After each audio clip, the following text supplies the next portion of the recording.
you should take your time building a relationship with the woman because it's always better to take things slow than to risk going too fast, right? Now, I usually like to say when you're growing a relationship with anyone, especially with women, it tends to operate like a plant. Where you have a seed and you're trying to make the plant grow. Now, plants don't need that much to grow. Don't need that much to grow. You really just need water and sunlight.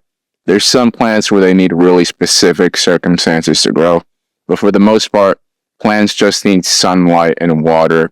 And there's other things that people do, like they read books to plants, they give plants attention and positive affirmations, but it's not completely necessarily necessary, right?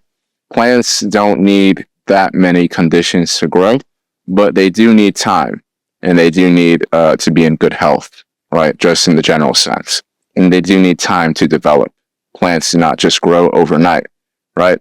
Now, if someone were to do something to the plant, right, that's more of a bigger problem when someone does something negative to a plant rather than not doing enough. If you kind of leave a plant alone with water and sunlight, plants will generally be just fine, right? But if someone were to do something negative to a plant, hurt it in some way, that would be completely detrimental to their growth, right?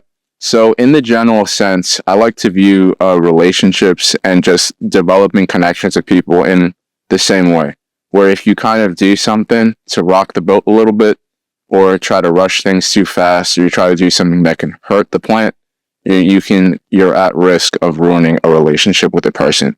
But a lot of times when you have a good relationship with a person, and sometimes when you take things slow and you don't rock the boat too much and you kind of just let things happen over time, right, and take your time doing things, a lot of times that relationship will just continue growing progressively and in a healthy way.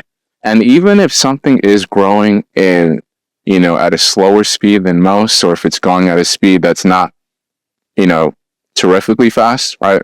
It's still okay because it's still inevitable that plant's going to grow in a healthy manner and it's going to continue to grow. And in a long enough time frame, when you're building a relationship with someone and the plant keeps growing, things are just going to continue to get better and better. And you never really know where it's headed. You'll just know that it's headed somewhere.